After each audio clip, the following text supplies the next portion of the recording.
Hello book buddies, I hope all of you are doing great. पैसा दोस्तों आज की दुनिया की एक ऐसी हकीकत है जिसे कोई डिनाई नहीं कर सकता। बचपन से हमें एक बात सिखाई जाती थी, money can not buy happiness. Somehow this statement never made sense to me, क्योंकि अगर आप प्रैग्मेटिकली और प्रैक्टिकली होके सोचें तो money can indeed buy happiness. So ये गिल्ट रखना छोड़ दें कि आप अमीर होना चाहते हैं, पैसा कमाना चाहते हैं या अपने इकोनॉमिक हालात बेहतर करना चाहते हैं। हाँ, इस पैसे कमाने की जर्नी में ग्रीड यानी लालच नहीं होनी चाहिए, चीटिंग नहीं होनी चाहिए, इलीगल मींस नहीं होने चाहिए। लीगल मींस के थ्रू आप जितने पैसा कमाना चाहते हैं जरूर कमाएं। इस मनी मेकिंग जर्नी में दोस्तों मैं आज आपसे एक ऐसी किताब के बारे में बात करूंगा which is easily the best book written on this topic.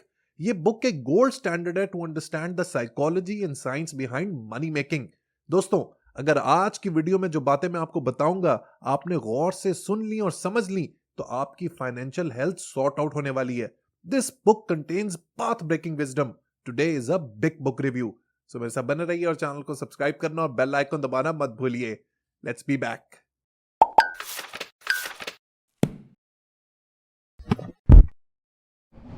सो अजीजाने मन, मैं जिस किताब के बारे में जिक्र कर रहा था उसका टाइटल है द साइकोलॉजी ऑफ मनी और इसके ऑथर है मॉर्गन हाउसल। इस किताब के बारे में जेम्स क्लियर, जो एटॉमिक हैबिट्स के ऑथर है, उन्होंने कहा था कि दुनिया के हर शख्स के पास इसकी कॉपी जरूर होनी चाहिए। बेसिकली ये बुक बात करती है पैसे के साथ हमारे ताल्लुक के हवाले से, हमारे साइकोलॉजिकल और इमोशनल कनेक्ट के हवाले से। वैसे तो this book is loaded with priceless wisdom, लेकिन मैंने इसमें से 10 ऐसी बातें सिलेक्ट की हैं which are most important takeaways. Let's see what they are. एक हेज फंड मैनेजर की पार्टी में दो लोग गपशप कर रहे थे। उनमें से एक था जोसेफ हेलर, जिसकी किताब कैच 22 सुपरहिट हो गई थी। उसके दोस्त ने हेलर से कहा कि तुम जानते हो कि जितना तुम पूरी उम्र अपनी इस किताब की सेल से कमाओगे उतना ये हेज फंड मैनेजर एक दिन में कमा लेता है।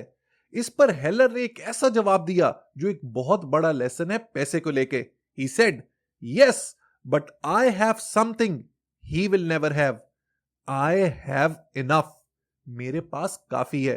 वो एक बॉलीवुड की मूवी में वो एक हीरो कहता ना कि मेरे पास मां है। इसी तरह हेलर ने एक बहुत ही कमाल की बात कही। He said I have enough. पैसे की दोस्तों अगर आप साइंस को देखें या साइकोलॉजी को देखें तो इसमें एक रूल बहुत ज्यादा इंपॉर्टेंट है और वो ये कि you need to know when you have enough. आपको पता होना चाहिए कि आपने कितने पैसे कमाने हैं। अदरवाइज आप पूरी जिंदगी एक ऐसी ट्रेडमिल पे भागते रहेंगे जो खत्म होने का नाम नहीं लेगी। जिंदगी खत्म हो जाएगी लेकिन ये दौड़ कभी खत्म नहीं होगी। लिहाजा वर्कआउट के आपको कितने पैसे कमाने हैं, 50 lakh, 1 crore, 2 crore, 5 crore, $1 million, $2 million, have a sense of enough. आपको पता होना चाहिए कि आपकी जर्नी पैसे के हवाले से कहां पे स्टॉप होती है। यहां पे मॉर्गन हाउसल एक बहुत ही जबरदस्त बात लिखता है। He said the hardest financial skill is getting the goal post to stop moving. पैसे को लेके दूसरा इंपॉर्टेंट पॉइंट है getting wealthy versus staying wealthy. याद रखें, getting money and keeping money are two different skills. Getting money requires taking risk, being optimistic and putting yourself out there, जबकि keeping money requires the opposite of taking risk. पैसे को sustain करने के लिए आपको चाहिए ह्यूमिलिटी एंड फियर। पैसे को रोक के रखने के लिए आपको कहीं ना कहीं लक पर भी बिलीव करना होगा, so that you know that past success can't be relied to repeat indefinitely. यही वजह है कि आपने देखा होगा कि बड़े बड़े एक्टर्स जो बहुत अमीर होते हैं या जो लॉटरी विनर्स होते हैं वो कुछ ही अरसे बाद पैसे को लेके बहुत ही तंगदस्ती का शिकार होते हैं। दे गो थ्रू डिफिकल्ट टाइम्स, क्योंकि उनको लगता है कि जिस लक को लेके वो पहले अमीर हुए थे वो दोबारा रिपीट होगी, लेकिन ऐसा होता नहीं है। So be very careful with your money management. अगला पॉइंट इस किताब का सबसे बेहतरीन, सबसे जानलेवा पॉइंट है। मॉर्गन हाउसल लिखता है कि controlling your time is the highest dividend that money page. मेरे से अगर कोई पूछे कि पैसे को लेके सबसे बड़ी वैल्यू क्या है तो मैं हमेशा यही कहूंगा कि it gives me control over my time. इससे बढ़कर कोई बात नहीं कि पैसा आपको आजादी देता है। It gives you the ability to do what you want, when you want, with who you want and for as long as you want. मैं कहता हूं कि खुशी से बढ़कर अगर पैसा कोई और वैल्यू देता है तो वो है आपकी आजादी, आपका फ्रीडम, आपकी liberty. This is the greatest dividend that money page. अगला पॉइंट भी कमाल का है, इसको आप प्लीज नोट कर लीजिएगा। Spending money to show how much money you have is the fastest way to lose money. जब तक आप सोसाइटी के चक्कर में सोशल कंपैरिजन में पड़े रहेंगे, याद रखिएगा आप कभी भी वेल्दी नहीं हो पाएंगे। लोगों को दिखाने के लिए महंगा घर, महंगी गाड़ी, महंगी घड़ी, महंगे vacations, they will never help you. वैसे भी सोशल कंपैरिजन इंसान को पागल कर देता है। हर वक्त इंसान को पड़ी रहती है कि दूसरा क्या कर रहा है। वो पंजाबी में कहते हैं ना कि शरीका दा मुंह लाल ते अपना पिट पिट कर लो, यानी कि अगर किसी दूसरे शख्स का मुंह लाल है तो मैं थप्पड़ मार के अपने चेहरे को लाल नहीं कर सकता। So never fall in this trap, specially पैसे को लेके। अगर दूसरा शख्स आपसे अमीर है तो उसको मैच करने के चक्कर में अपनी वेल्थ को ना लूज करें। Always live below your means. Next point seems very simple and straight forward but very difficult to execute, and that is save. अब सवाल यह आता है कि लोग सेविंग क्यों नहीं कर पाते, तो इसका जवाब है ego. Past a certain level of income what you need is just what sits below your ego.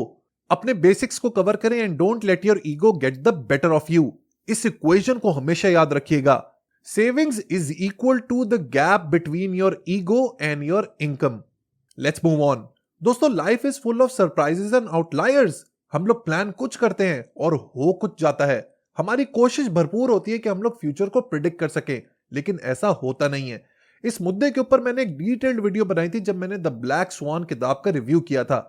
इसकी आप एक ब्रेथ टेकिंग मिसाल यूं समझ लें कि 19th एंड 20th सेंचुरी यानी कि 19वीं और 20वीं सदी, इन 200 सालों में तकरीबन 15 अरब लोग इस दुनिया में पैदा हुए, लेकिन इनमें से सिर्फ 7 लोग ऐसे हैं जिनका दुनिया की तारीख के ऊपर, दुनिया की डायरेक्शन के ऊपर एक मेजर इंपैक्ट हुआ, जैसे कि Adolf Hitler, Joseph Stalin, Mao Zedong, Gavrilo Princip, Thomas Edison, Bill Gates और मार्टिन लूथर किंग। कहने का मकसद यह है कि you can't predict things in life. आपने अभी इस मिसाल से देखा कि प्रोबेबिलिटी ऑफ इंपैक्ट कितनी लो है और कितनी अनसर्टेन है। लिहाजा आपकी फाइनेंशियल हेल्थ भी सरप्राइज फ्री होनी चाहिए। उसमें हर उस इवेंट के लिए कुशन होना चाहिए जो फ्यूचर में हो सकता है। लेकिन मजे की बात दोस्तों यह है कि हमें पता ही नहीं होता कि फ्यूचर में क्या होने वाला है। इसकी एक बहुत ही रीसेंट मिसाल कोविड-19 की है, जिसका किसी को भी अंदाजा नहीं था। देयरफॉर अपने आप को जितना फ्यूचर प्रूफ कर सकते हैं पैसे को लेके, कर लें। अगला दोस्तों पॉइंट है room for error. The most important part of every plan is planning on your plan, not going according to plan. क्या ही जबरदस्त बात है। यह हमारे पिछले पॉइंट से मिलता जुलता है। इसकी ब्रीफ एक्सप्लेनेशन यह है कि हमेशा जिंदगी में जरूरी नहीं कि आपके प्लान के हिसाब से आपकी लाइफ मूव करे। Sometimes you come across unforeseen circumstances. Therefore, you should be prepared for it, especially अपनी फाइनेंशियल हेल्थ को लेके। Next point is you will change. आप बदलेंगे। हर इंसान इवॉल्व होता है, इर्तकाई अमल से गुजरता है। Long term planning is harder than it seems because people's goals and desires change over time. मैं आज से 10 साल पहले जो सोचता था आज वैसा नहीं सोचता। ये इंसान की ग्रोथ की निशानी होती है। पैसे को लेके भी आप फ्रूगल रहें, फ्लेक्सिबल रहें, कभी भी एक चीज पे फिक्सेटेड ना हो जाएं, अपनी फाइनेंशियल प्लानिंग को चेंज करते रहें। Next point is also very important और वो ये है कि you should like risk because it pays of over time. Risk के बारे में एक चीज जो लोग समझ ही नहीं पाते वो ये कि रिस्क लेना रिलेटिवली आसान है, लेकिन उसको सस्टेन करना मुश्किल है। हमेशा जब भी आपने रिस्क लेना है तो उसको लॉन्ग टर्म के लिए सस्टेन करना है, तब ही आप फाइनेंशियली ग्रो करेंगे, क्योंकि आपका पैसा कंपाउंड होना शुरू हो जाएगा। And when that happens you will be unstoppable. और लास्ट पॉइंट है define the cost of success and be ready to pay for it. Remember that most financial cost don't have visible price tags. Uncertainty, doubt and regret are common cost in the finance world. They are often worth paying. View them as fees rather than fines. जब भी आप पैसे को invest करते हैं आपको एक uncertainty होती है, डाउट होता है, आपको डर लगा रहता है कि कहीं मेरा पैसा डूब तो नहीं जाएगा। लेकिन यही डाउट अगर आप इसको लॉन्ग टर्म सस्टेन करके रखेंगे, परसिवियर करेंगे, तो ये आपको पे ऑफ करेगा, क्योंकि आपका पैसा कंपाउंड होना शुरू हो जाएगा। सो दोस्तों, ये तो थी द साइकोलॉजी ऑफ मनी के हवाले से कुछ बहुत ही जबरदस्त टेक अवेज। ये एक बहुत ही कमाल किताब है which should be read and reread again and again and again.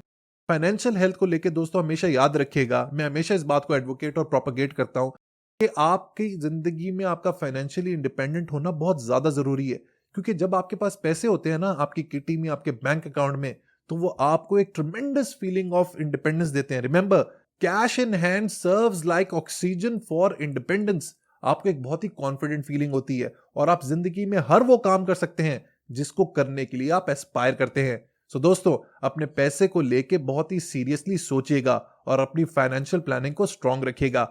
Video पसंद आई है तो लाइक बटन जरूर प्रेस कीजिएगा। अंटिल नेक्स्ट टाइम दोस्तों, गुड बाय।